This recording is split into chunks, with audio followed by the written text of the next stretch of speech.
you, Aaron, so much for sitting with me today.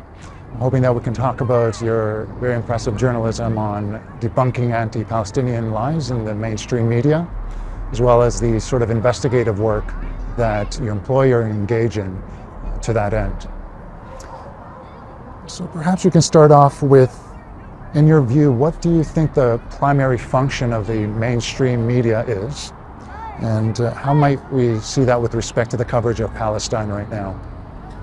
Well, the function of the media should be to inform people about the world and specifically their government's role in the world, because as citizens of a Western country like the US, we're foremost responsible for what our government's doing. And in the case of the US, the most powerful country in the world. So ideally, the media would be telling us about what our government is doing around the world and what's being done in our name. But the function in real life is not that at all. The media is heavily incorporated with state power, and as a result, it acts as a stenographer for state power. So right now we have this really blatant case of a genocide in Gaza, where with US support, Israel is committing mass murder and has been over the last 6 months. Bombing people in their homes, destroying Gaza's hospitals, mosques, every single university in Gaza, reduced to rubble, blocking aid. And rather than tell us about, first of all, the reality in Gaza, we get the sanitized version of this genocide. So headlines in places like the New York Times will sort of minimize the agency of Israel. So rather than getting a headline like, Israel kills dozens of Palestinians, we'll get some vague headline in the passive voice that doesn't tell us who killed these Palestinians and how. Right. And that's a part of a long-time role of our media, especially when it comes to Israel, because Israel's so embedded with the US establishment, not covering it accurately. And as a result, the media becomes not only derelict, but complicit in one of the worst crimes of humanity we've ever seen. So, to your credit, yourself and Max Blumenthal in the Gray Zone were among the first to expose the false stories regarding the horrible atrocities that allegedly were committed by Palestinians that were reported by the New York Times.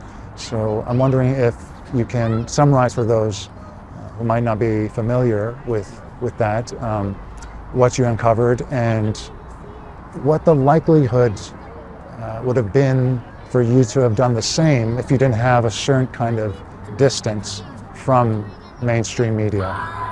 Well, there's no doubt that there were atrocities committed by Hamas and other militants on October 7th.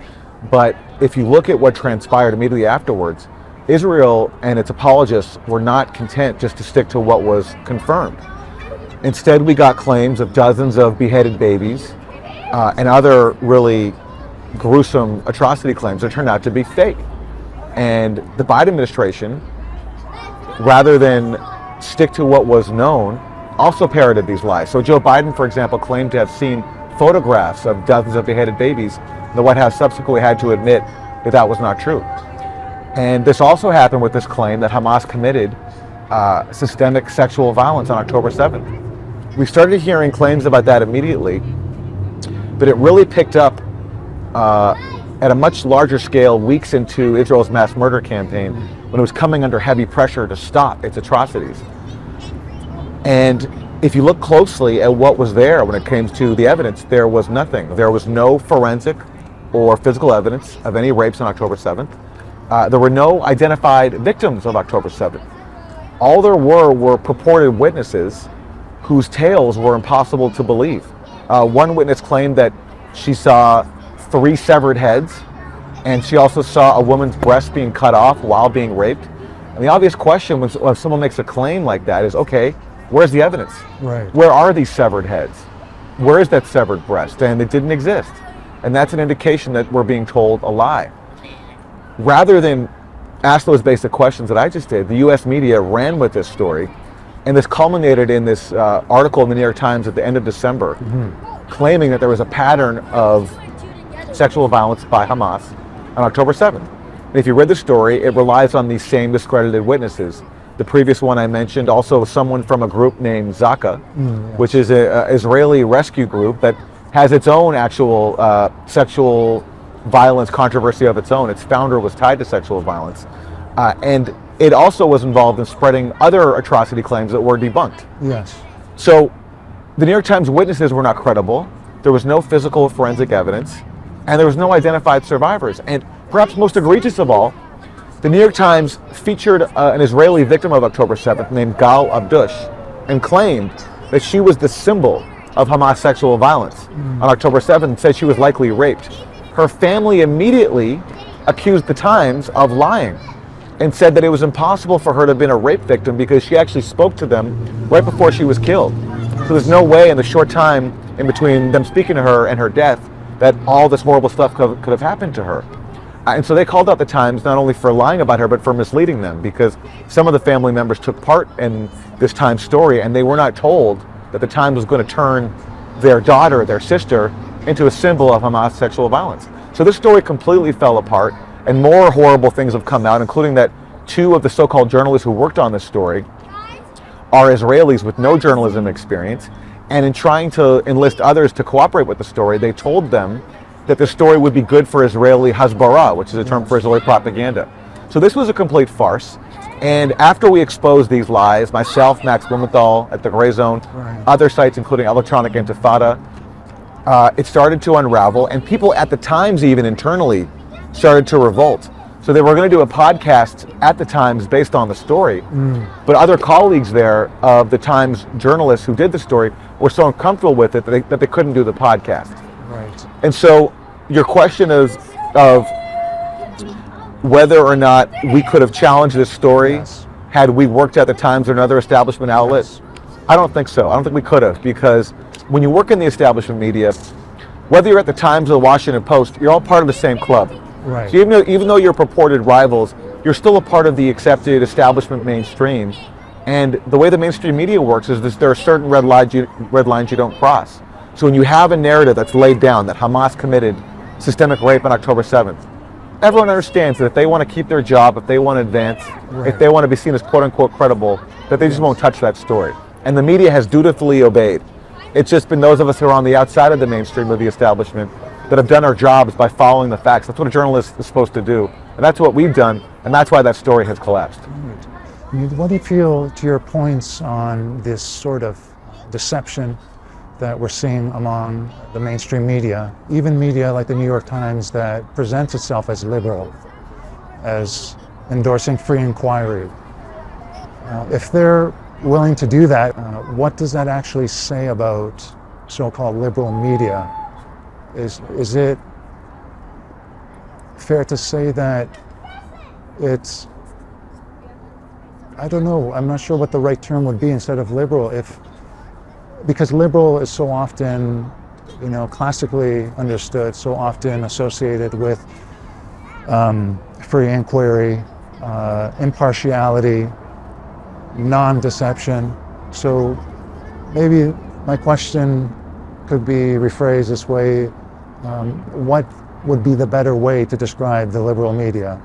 The liberal media, as it's currently constituted, they're simply stenographers for power. The further away you get from the issues where power is fully aligned. So, for example, the U.S. establishment, whether it's on the right or left, they're very aligned on foreign policy, on wars, on sanctions, on supporting Israel. The further away that you get from that, like local politics, cultural issues, then you'll see more divergence from the state line, and you'll see more, free thought. When it comes to these, fundamental issues of war and peace, the media acts in lockstep with the establishment, whether it's Fox News on the right or the New York Times on the left. You don't see much of a divergence there when it comes to, for example, supporting Israel. They both serve the same function. They both launder the same lies.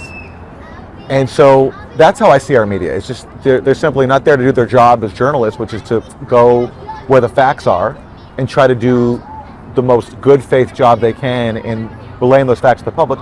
Their jobs are to recycle and parrot the lies of people in power. Yes. I'm curious to know, when you have a certain hunch in your own work, a certain hunch or intuition about something, how do you know when that is the right one to pursue, whether it's on Palestine or something else? And Also, how do you sort of stay on guard in terms of ensuring that while you're trying to pursue that, it's actually with the objective of accessing some truth rather than confirming some bias that we all have. Sure, of course, yes. I mean, it's all subjective. I just have to trust my own intuition. Right. And be as faithful as I can to the facts. I really just believe that the facts speak for themselves, and that's what I try to reflect in the work I do. And it's up for other people to decide whether or not I do a good job of that. But when you've lived through so many deceptions, the Iraq War, the lies that got us into Libya and Syria, all the lies that justify Israel's mass murder campaign in Gaza, all the lies that sustain the Ukraine proxy war, you can go on and on down the list. You just get used to being lied to, and you're able to recognize a pattern. Yes. And one pattern, especially for the West, is atrocity propaganda and interventionist propaganda. So with Iraq, it was that Iraqi WMDs was working with Al-Qaeda, had rape rooms, and all these claims that turned out to be fabrications in the service of a war. And you see that playbook being repeated many, many times. And so when you see that playbook being repeated enough, and a new atrocity claim comes out or a new interventionist claim comes out, it's fair to assume that it could be a lie. And then you have to go and look at what the facts are. And the good thing about living in a relatively free system, as we do here in the West, there's plenty of access to documents. Yes. Sometimes in the bottom of establishment news articles, that's where you'll find the most honest depiction of the facts. Like damning disclosure, are often buried down deep into an article at the very end. So many examples of that. So if you do enough work and you have the time to do it, if you're a journalist, because that's your job, then you can find it. But it does take a lot of work, and that doesn't mean that I'll always get it right. But one can only follow their intuition and hope that the facts will speak for themselves. If establishment media does not, for example, promote the Israeli perspective, what do they stand to lose? What is, say, the function of doing that with respect to the public? Well, from the point of view of Israel as a geopolitical asset of the U.S., Israel has been a client state of the U.S. since 1967, when it smashed Arab nationalism in the '67 war. And since then, Israel's been used to do the dirty work for the U.S. when it can't. So, for example, supporting apartheid South Africa or arming death squads in Central America. Israel has played the role of being a client state. So Israel's become valuable to U.S. power as a result. And also I think there's just some ideological and emotional connection on the part of U.S. elites with another European settler state. Yes. Smashing the indigenous people, showing them who's boss. I think that resonates with people who, although the history is a little different, have a similar dynamic here. I mean, like this country, the U.S., also was founded on ethnic cleansing and trying to wipe out the indigenous people. So I think there's some emotional identification, and certainly politically, Israel plays a role. So accordingly, in the U.S. media system, which is so embedded with U.S. power, it's controlled by the world's biggest corporations, it's staffed by plenty of people who work in and out of government. You watch cable news and it's full of former intelligence officials. They're going to reflect the line of their owners, of the people who control this country. And so for an individual journalist, what serves you in advancing the Israeli narrative is your career. Because you know that if you don't parrot the Israeli government line, if you don't launder the lies to justify massacring kids in Gaza, you won't advance. And worse, you're going to be called an anti-Semite and you're going to be marginalized. Because there's a very effective system we have where anybody who steps out of line not only is passed over for jobs, but also they're smeared.